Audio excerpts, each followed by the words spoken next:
Hey there, folks. I'm Matt Hansen, And I'm John Johnson. and you're listening to Planes, Trains, and Comic Books, the podcast where we discuss favorites we've reread, comics we want to read, and everything in between. And here's the comic we picked this week. Welcome back to another episode of Planes, Trains, and Comic Books. I'm Matt Hansen, I'm John Johnson. and today we did a very interesting book. We went back to true crime. So this time we did this book called, the series is called A Treasury of Victorian Murders.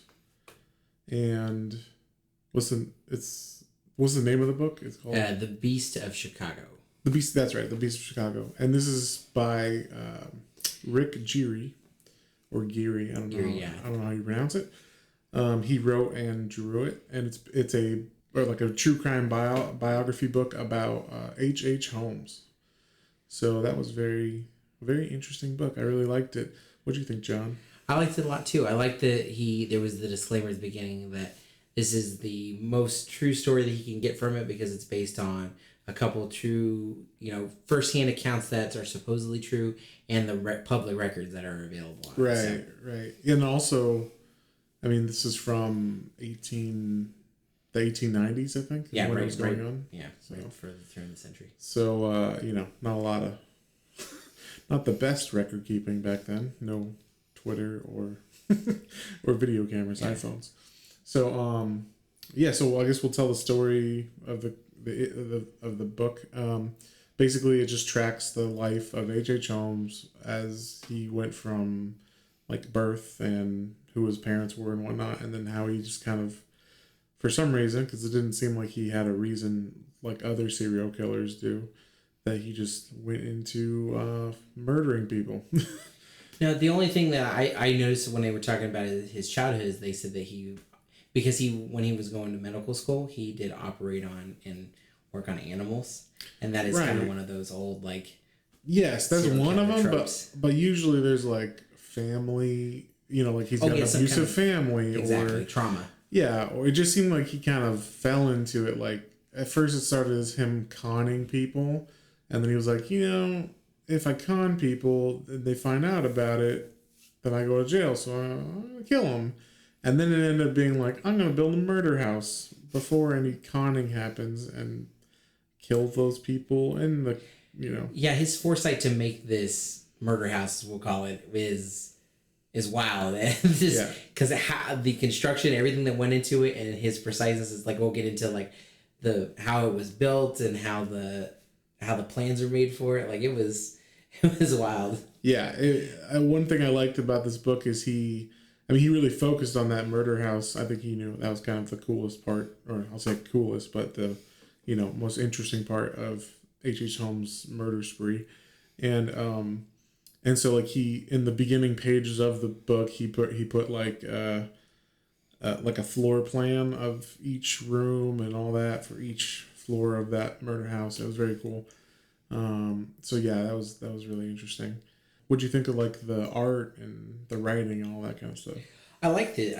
This was a nice take from what we've read, because most of what we read, you have the characters going back and forth, and this one was strictly a telling of the story with this nice line artwork with it. Yeah, it's like a narrator. Exactly. It's basically Forensic Files, but from a Mr. Rogers. This is kind of how I picture it. I'm just going to tell this nice story, and it just happens to be about a murderer. Yeah, because even when the murders happen, you don't necessarily feel you're whoa, I can't believe he did that, but you're not ooh, that's horrible, gruesome. It's horrible.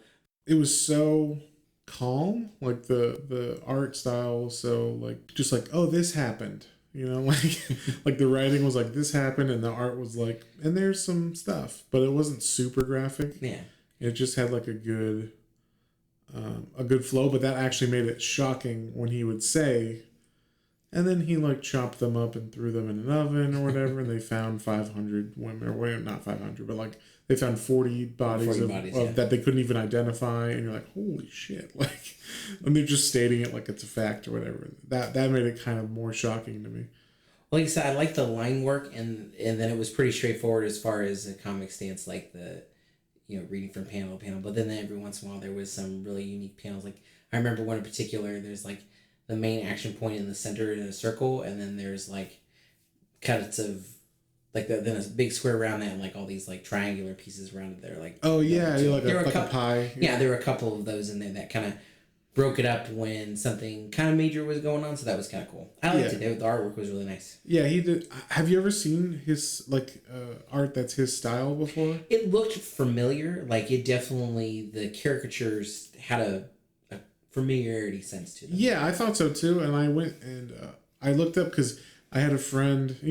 I had a friend named Allison. You met Allison, yeah. And she has these 2 tattoos on her forearms of like kind of 20s era characters, like a flapper and a dapper man or something like that, and they were drawn in that same like liney style. So I spent like an hour trying to figure out who the artist was, because I remember she told me, and then I totally forgot what it was, and it was something that was very obvious. Like if you heard it, you're like, that's it. So I'd spent like an hour last night trying to remember what it was. And then I found it. It was Edward Gorey is his name, and I guess he does like I think it's like children's book illustrations for like gothic children's books or something. I don't know. It's either it's children's books or it's I'm putting that in there. I don't know if I actually saw an actual child's book, but it's got that feel. Like it's maybe a little cartoony, but it's maybe for adults, I guess. Yeah, but it's a little cartoony, but it's also like gothic and weird and straight lines, and I don't know, it was really precise and I liked it. But then Rick Geary's a little bit more cartoony. Like his facial expressions are more cartoony. Like he made H.H. Holmes look kind of like dopey sometimes, but then he's murdering people. So it was interesting. I liked it a lot, actually. Now I had actually read some of his books already, because I went to a Comic-Con, and I think it was the 2009 San Diego Comic-Con, and I think I had just happened to walk by his booth there, and he was signing and no one was there, and I was like, dude, that art looks really good. And so I just picked up I think I have the Axeman of New Orleans, and I was like, oh yeah, I'll buy this from you, and like, would you sign it? He's like, sure. And then I read it, and I was like, this is fucking awesome. But I think I bought it on the last day, so he wasn't there after, I couldn't see him anymore after that. But ever since then, I looked it up. I'm like, oh, this is like a whole series that he just writes the same. And or at least the 2 that I read, this one and the Axeman, had like the same feel. There was no like weird change in tone or anything. So I like that. It's like a dry, you're just getting the facts, but then there's also like, it's a little bit cartoony. It's a good mix of everything. And it's a nice short 83 pages. So you can sit down for an hour and finish this book and be like, wow, I didn't know that about it. And it's kind of a good wrap up and details about it. So you never heard of this at all, right? No, I've never heard of this murderer before. But you never heard of the murderer? No, not at all. And I thought that was weird, because I grew up with my dad loving those kind of those kind of stories. As far as like, I don't know how many times we would sit there and watch, the Ted Bundy files, or Dr. G Medicine, or Dr. G, not Medicine Woman. Dr. G Medicine Woman. Dr. G, and then other medical shows, as far as like, grisly murders and things like that. Mm-hmm. So I got to know a lot of, at least big, I guess, 21st century American killers. Yeah, I get that too. My wife loves all these forensic files and stuff like that. So I was never big on them when I was younger, but now I can't get enough of this stuff. So we will be reading a lot of different types of true crime and stuff like that. As you can see, we did Torso, and now this one. And I'm down to do some more Rick Geary books, just because they're nice and fun. Definitely, yeah. We'll throw some more in there, because I definitely enjoyed his style, and I look forward to reading some more. Yeah. So he does some. I saw there was like the some of the other series. I saw he had ones on like Jack the Ripper. And, he did Jack the Ripper. He even referenced that in this one. I think he used the same panel where there's like a knife, and I think he took it from his other comic and instead of redrawing it. Yeah. But then he does Lizzie Borden, and there was one I actually read. I don't know if I still own it. I used to own it. I don't know. I wouldn't have gotten rid of it. So, But it's called The Bloody Benders, and I would suggest we read that because I've never heard anybody talk about it before, and it's like a whole family that kills people. So, but it's set in like Oregon Trail times. Oh. So it's like, yeah, your wagon broke down. Come on to our farmhouse, and then like, where'd they go? But no one knows back then because you're talking about correspondence with letters and months in between. So if you don't get a letter from your son who went to go to the gold rush or something, you're like, well, it's been a year and a half. I should be there in another 6 months. Like, so yeah, you never know if someone died or whatever. You just hoped they were good back then. So yeah, that's pretty much it. It's a pretty basic book. There was which like one of the things I liked about this was there was a lot of characters, but he did a good job of like balancing them. Like there's a lot of characters because H.H. Holmes fucked a lot of women. So he had a lot of wives that no one knew about each other. At the same time. Yeah, he married someone when he was younger, and then he would be like, you should go live with your mom and dad. And then he'd move to another city and be like, I'm going to go work over here. So he'd move to another city, and then he'd meet another lady and be like, you want to get married? And then he'd have a different name for for himself for each of them. And just a big, pile of, we don't know who he is, but he's married to a lot of people. And then he had like the other weird thing, and this happens sometimes, and I don't understand it with the other true crime stuff I watch, is he'll meet people who are like down to like be part of it. Yeah, I don't know where you meet these people, especially without like a Craigslist or things like that. A happenstance of like, hey, do you want to work at this place with me and help me cover up when I murder someone? Yeah, when I murder someone, or like I think it starts off, and this might be because it was a different time too, but it starts off with him being like, hey, do you mind if like we do this insurance scam? And they're like, all right, I'll get like $50, which was like $800,000 back then. And and he's like, yeah, I'll send you that money. And then they do the scam, and then it's like maybe they're scared that if they don't go with him again on whatever the next escalation is, because he ends up having to like, here, bury this body. And it's like, where'd this body come from? It's like, don't worry about it. I'm just, I'm a medical person. Because he actually had a medical degree. He got a medical degree. Which is ridiculous. He was a real doctor who would murder people and then sell their skeletons for, I guess, displays of anatomy teaching. Well, wasn't the one thing I remember, he got caught on one of the insurance things and still had his medical license after that. Yeah, well, this was before, I know, and because of modern times, it's just like, wow, I can't believe he just was able to move on from it. But then he got better covering his tracks, obviously. And it's like you think about becoming like back in the day, you go to the barber shop and they'd also be a dentist. Like, let me cut your hair and knock out your teeth for you if you want. That'd be great. But it was kind of weird and funny to see how he did it. And basically, he was just able to get away with it because either people were bad at forensic science because it was not even a thing then, or he would just move around a lot so people couldn't keep track of him, and he changed his name, so then it's not the same guy, So, and then when the cops finally did figure it out, it seemed like they did a really good job of figuring it out. No. I mean the Pinkertons. Like when the Pinkertons were tracking him down, they're like, we totally got it. Don't worry, we'll go to like every city and we'll figure it out. To which I was like, how did they do that back then? With no like forensics or internet or just similar enough. Yeah, I guess people paid attention to things more back then. Like, oh, I did see a man with a mustache, and I think that was him. I liked when he moved to the place where he built the house, because he went to work for the old lady in the pharmacy. Oh yeah. So let's preface this. He gets out of medical school. Eventually, he gets out of medical school, and he's like, where can I go live?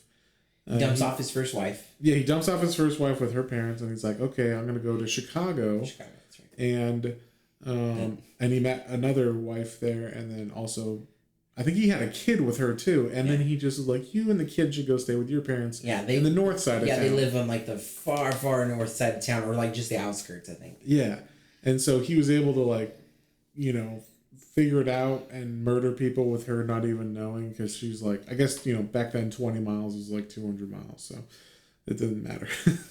So he started working in this pharmacy. And because he's like, oh, I'm a doctor. Yeah. And she's the old lady was running it because her husband was the pharmacist, but he was also dying of like pancreatic cancer or something. Something like that. Yeah, and then he finally dies, and this whole time Holmes is taking over more responsibility because she's taking care of him, and then he dies, and then she's kind of distraught about that, so she's just kind of, you kind of run things, and yeah, and he basically just takes it away from her, and then. I can't remember. Oh, she died, right? Like, the other thing in the book, they didn't say that he actually murdered some of the people. He would just be like, and no one ever heard from her again. Oh, yeah. They went to live in California with their relatives, I think. It would just say H.H. Holmes, you know, people were asking about this lady, and they came to her place of work, which was this pharmacy, and he'd be like, oh, Matilda, she told me that she was going to have fun in California. And then they would say, and no one ever heard from her again. So you're like, okay, either she did go to California and you don't know, or she did. And she probably did, because it's H.H. Holmes. Yeah. So, but yeah, so he worked in this pharmacy, and then there was a plot of land across the street, and I was eyeing it for a bit, and I can't remember how he got the money, but I think he did like insurance scams. He did an insurance scam. And then he got enough money to buy the land, and it just so happened it worked out when... it wasn't the World's Fair. It was something like that. Yeah, but it's a big kind of some big thing where they're like, hey, we have electricity, and it's like the only thing to do this year, and it's like a big tourist attraction in Chicago. And it just so happened that it was happening like 5 blocks from this place. So he was like, I gotta build my murder castle before this thing happens, because all these people are going to be coming into town to rent. And the crazy thing with that is that he designed the whole thing himself, and when he got contractors and people to come out and start working on it, he would hire them in spurts, like different groups, so like no one group could see the whole entire house being built. So it was amazing that, I mean, I know building codes were not like that. Well, there were no building codes back then. But yeah, I mean, you would think someone would be like, why do you have... And they even said, like, the people were like, it was weird that he had, like, trap doors or rooms going to nowhere, or, like, he wanted gas lines to just end and have control valves. That they just end in a room into a, you know, tenant room or whatever, and then he's got the control valve in his main office or whatever. And it's like, yeah, that would be a red flag. Like, why does he want to have natural gas piped into people's fucking rooms? Like, but I guess back then they were like, he's got a reason. I'm just here to get a paycheck. Yeah, I got my money, so. Yeah, it's America. Why would anyone do bad stuff or something? I don't know. I don't know what they would think back then, but not very. I guess I think it was more of just like, hey, that's his business. Like, I'm sure if he's doing something bad, he'll get caught or whatever. But my job is to build this weird second floor or whatever, you know, like. So, but yeah, he got away with it because he never had one contractor over everything. It would be like, hey, I need you to build 4 rooms. And then he would fire him and say, yeah, your workmanship's shoddy, and he wouldn't pay him. To which I was like, wouldn't that get around the builder community? Like if someone does something bad in my job, I'm like, oh, I'm never working for them again, or I'm never gonna, you know, call them for anything. But apparently back then that didn't happen as much, because if you didn't pay your bills, it would get well known around town for not paying bills. So, but yeah, so he built that castle very smartly, you know, with a bunch of different contractors, and then 3 floors. It's 3 floors. Yeah. The ground floor was the new pharmacy, and I guess his place. Yeah, he lived on the first floor. Yeah, and then the second floor was all for tenants and murder room, and murdering. And then there were rooms on the 3rd floor. I think there was room on the 3rd floor too, but there was weird stuff, like there was a shaft that went through the whole building. Yeah, all the way down to the basement. From the roof to the basement. Yeah, and so it was 4 floors because there was a basement that no one knew about that had like human-sized furnace and and like weird dungeon machines. Oh, and it said it even had a rack Oh yeah, medieval rack. Yeah, medieval rack. But it's like, why the fuck would you need this? You see the guys bringing the thing down there, and they're like, I don't know what this is. This is weird. I'm just gonna put it there and not tell anybody about it. So yeah, it was just weird that no one caught wind of this or cared to bring it up. And then back then, like I said, no one's knowing exactly like where. It's not like now where I got my phone. If my wife wanted to, she could be like, find my phone or whatever and figure out where I'm at or call me. But now it's like, or back then it was like you can't, you just hopefully I'll get a letter in 8 months. I'm sure they're doing fine. So it's like a level of trust in the world or whatever that you have to have that is mind-boggling nowadays. But yeah, so then the fair happens, or the whatever it was, the exposition or whatever, and he rents a bunch of rooms. A bunch of people go missing. What happened? Oh yeah, I think he tried to like burn it down eventually. Yeah, he was gonna try to get insurance money on it. It's like, my murder dungeon's worth at least $100,000. So, and then from then on, he just kind of is on the move, like moving everywhere, and he's moving with like his friend's family and his third wife, and his friend and him. His friend was like, he's like, hey, you go over here, friend, and do this like insurance scam with me, and I'll take care of your wife and kids. And then he like murders his wife and kids, and his friend doesn't even seem to care. Like, his friend found out that they died and wasn't like, wait a second. Like, a lot of people seem to go missing around you, Mr. Holmes, and I had to get rid of all these bodies.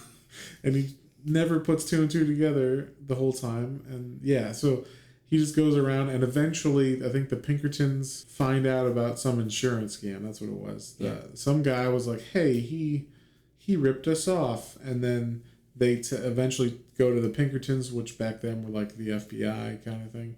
And they eventually, really well, I don't know how they did it back then. I think it just has to be you had to know most of them were reported. So they had to have, I guess, seen, because the area, he traveled, but it wasn't like too far. It was only across a couple states, really.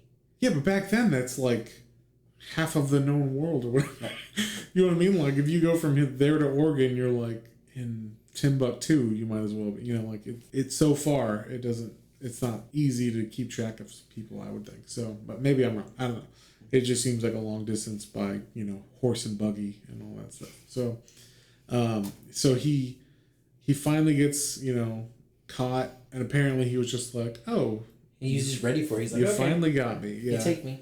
And then they were getting him for insurance fraud, and he confessed. Only to 27? Yeah, 27 murders. But then they found at least 50 unidentifiable body parts in the bottom of his and they found castle. They found more body parts, like some random ones in some of the rooms, and yeah, it was just weird. Yeah, I read a couple things in the book in the outro stuff, and when I was talking about it's anywhere for reports of anywhere from 100 people to 300 something. Right. Well, it said because also at the time it's like, we got to sell papers, so they would blow it up too, but they don't know. It could be, over 100. It could be over 50. It could be. It's definitely I think over 50. I'm sure. For sure. But yeah. So yeah, that's. And one of the things that was cool about In Ring was this is one of America's first documented serial killers. It wasn't called that back then, but yeah. No, but yeah, and that's and because of that, that's why he's, I guess, in my circumstance, he's not as well known. This is one of the first, yeah. And because of how long ago it was, they've had so many, I guess, creepier, more specific ones since then. So yeah, he doesn't get the credit he deserves, quote unquote. Well, this is a good way to find out about him, because it's a nice, concise story that has just enough details to keep you interested, and you can follow everything along, and then you can go read thicker books if you want to read it. There's one called White Devil in the City or something like that, by Eric Larson, and that's a really good one. But it gets detail. A lot, half the book is about the preparing of the Exposition World's Fair thing. Because it's it's juxtaposing him building his murder castle with them building their the World's Fair grounds or whatever. And so yeah, it was interesting, but it was like, all right, get to the murder part. This is why I'm reading this, not to learn about the architecture of the areas. So what was I saying? It was that's what I was gonna say. This was a good introduction to it because my first introduction to H.H. Holmes that I can remember was a Supernatural episode where they find out that some people getting murdered in this one building, and it turns out it was like an apartment complex that was built on H.H. Holmes's that castle or whatever. So he's like murdering people, but he's like in the walls and shit, and he's a ghost, so it's like creepy. And, that's cool. Yeah, freaky. So it's a good episode. I think it's in like season 3 or 2 or something. But so yeah, that was fun. That was a weird, and I was like, who's this guy they're talking about? That was creepiest, one of the creepiest guys I've ever heard of. So that was how I've ever heard about him. But that's the story of H.H. Holmes. So as a comic, what would you rate this as? I liked it a lot. It was solid. It was short, sweet, to the point. The line artwork was very pretty. It was very I think overall, so I think I liked the torso better, but I don't because it's like a dramatized story. Yeah. But I liked it. I like the true like crime aspect, and that is the what of the story that they could say is true. Right.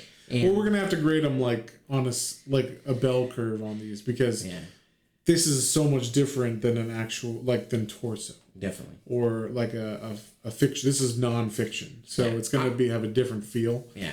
But I would read it again, and I would definitely recommend it. I would say I think because it's short and simple, I would put it a little higher because I would probably say an 8.